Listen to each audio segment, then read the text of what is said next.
मैं इस निर्णय पर पहुंच चुका हूं कि समूची मनुष्य जाति की ओर से उस आदमी से यह प्रार्थना करूं कि वो मरने से पहले ये वसीयत करके जाए कि उसकी लाश को जलाया ना जाए, बल्कि किसी मेडिकल इंस्टीट्यूट को रिसर्च यानी अध्ययन के लिए दे दिया जाए। मुझे लगता है कि सारी बात जान लेने के बाद सब लोग इस निर्णय पर पहुंचेंगे। एक जगह 4-5 आदमी बैठे हुए थे। बात उसी आदमी की हो रही थी। उस आदमी की गिनती शहर के खास करोड़पतियों में की जाती है। पहले ने कहा, शहर में किसी को ये गौरव हासिल नहीं है कि उसे उस आदमी ने चाय पिलाई हो, पर मैं उनकी चाय पी चुका हूँ। असंभव, ऐसा हो ही नहीं सकता। उस आदमी ने आज तक अपने जीवन में एक धूल का कण भी किसी को नहीं खिलाया। पर मैं सच कह रहा हूँ, उसने प्रसन्नता से मुझे चाय पिलाई। अच्छा। हाँ, हुआ ये कि मैं उसके भाई की मृत्यु पर शोक जताने पहुंचा।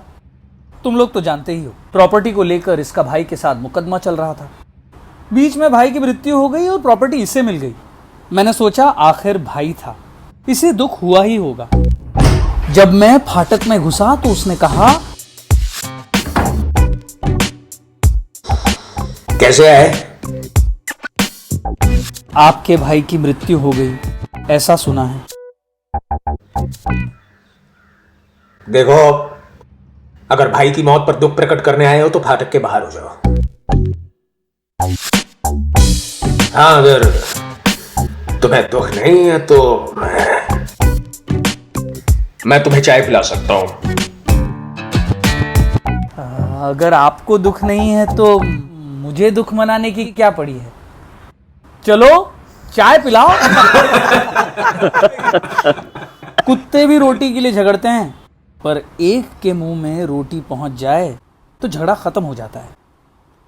आदमी के साथ ऐसा नहीं होता। बिल्कुल बिल्कुल, बहुत सही, बहुत गहरी बहुत बात सही कह रहे हो तुम। प्रेम से चाय पिलाई जाती है और नफरत के कारण भी। घृणा आदमी को उदार बना देती है। वाह वाह वाह, क्या बात है। 16 क्या ने सच बात बात है। कही।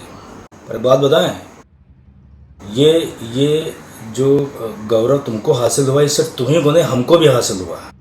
मगर इतना तय है कि पूरे शहर में किसी तीसरे को गौरव हासिल नहीं हुआ। कैसे? मतलब हम इनके घर जाते थे, इनके लड़के को पढ़ाते थे, विद्यार्थी था वो हमारा। तो जब बात करके उठने लगे तो उस लड़के ने हमसे कहा, मास्टर साहब चाय पीकर जाइए। चाय तो 4 बजे हो गई ना, अब कैसी चाय? भाई वो आदमी नियम का पाबंद है। 4 बजे अगर चाय पीने का नियम है तो है, आगे पीछे चाय नहीं बन सकती। नियम के पाबंद ऐसे होते हैं कि अगर 200 गज चलने का नियम है खाना खाने के बाद, तो जहां 200 गज खत्म होंगे खाट वहां पहले से बिछ जाएगी उनकी। लड़का सकपका के बोला, वो मैंने माँ से कह दिया था, बन गई होगी।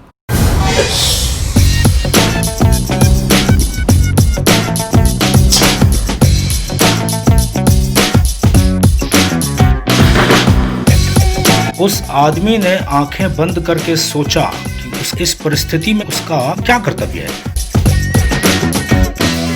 क्या वो खुद पी ले, पत्नी को पिलवा दे, लड़के को पिलवा दे? पर वो सब जरा देर पहले चाय पी चुके थे। चाय को हर हालत में बर्बाद होना ही था। उसने निर्णय ले लिया, मास्टर को ही चाय पिलानी पड़ेगी, मास्टर को ही पिलानी पड़ेगी।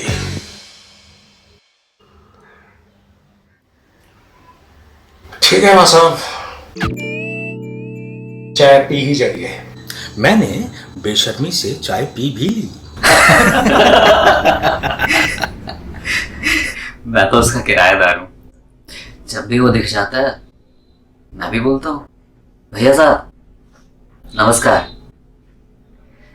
पर नमस्कार का जवाब वो कभी नमस्कार से नहीं देता। कहता है अभी तक किराया नहीं दिया, जल्दी दे देना। अच्छा। मतलब मेरे नमस्कार का जवाब तो तपाक से तगादे से देके निकल जाता है। मैंने भी ठान ली कि एक बार उससे नमस्कार कहला के रहूंगा। अगले माह मैंने किराए पहली तारीख को ही भेज दिया। 4 तारीख को मिला। भैया साहब नमस्कार। अगले महीने भी जल्दी किराया भेज देना हैं?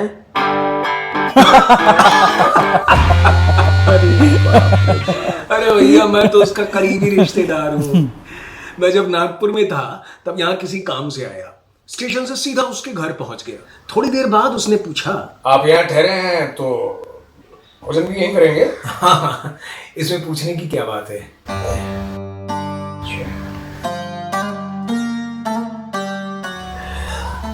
तो अंदाजे से कितनी रोटियां खाएंगे? मैं बहुत परेशान हुआ।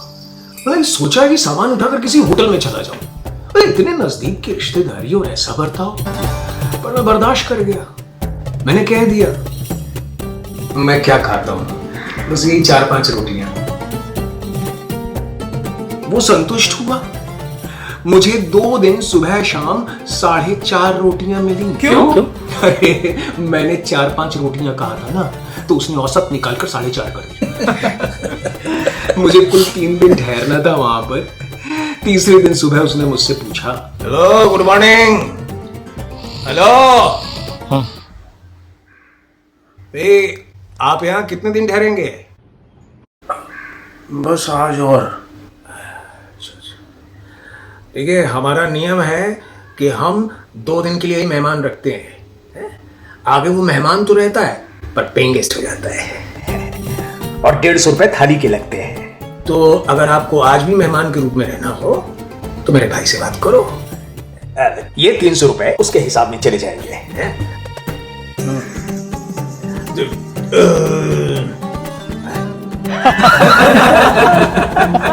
अरे हिसाब की मत पूछो, मुझे अनुभव है। उसका भाई मेरा अच्छा परिचित है। एक दिन उसने मुझसे कहा, तुम्हारी पत्नी यहाँ नहीं है, होटल से खाते हो, कल दोपहर तुम मेरे घर खाना खाओ। मैं दोपहर को पहुंच गया, यही महापुरुष मिल गए। नमस्कार। बड़े प्रेम से मुझे बिठाया, हाल चाल पूछे, फिर कहा, किसी काम से आए हो? आपके भाई ने मुझे भोजन के लिए बुलाया था।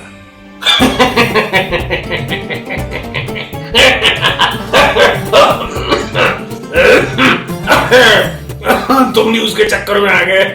अरे वो लोगों को खाने के लिए बुला लेता है और बाद में बिल चुकाने में किरमिन करता है। बहुत किटपिट करता है।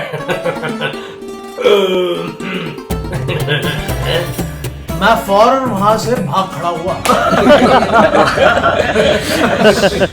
यह आदमी मनुष्य जाति की अमूल्य निधि है। इसकी बनावट पर शोध होनी ही चाहिए।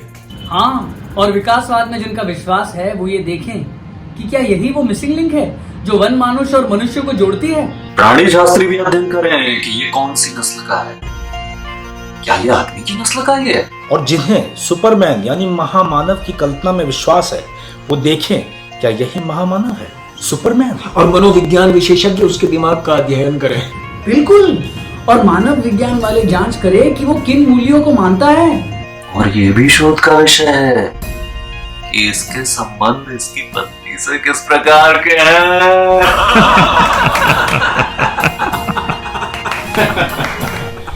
इसीलिए मैं उससे विनती करने वाला हूं कि तू अपनी लाश मेडिकल इंस्टीट्यूट को देकर ही मरना। मानव जाति के लिए जो तू जीवित अवस्था में नहीं कर सका वो तेरी लाश कर देगी।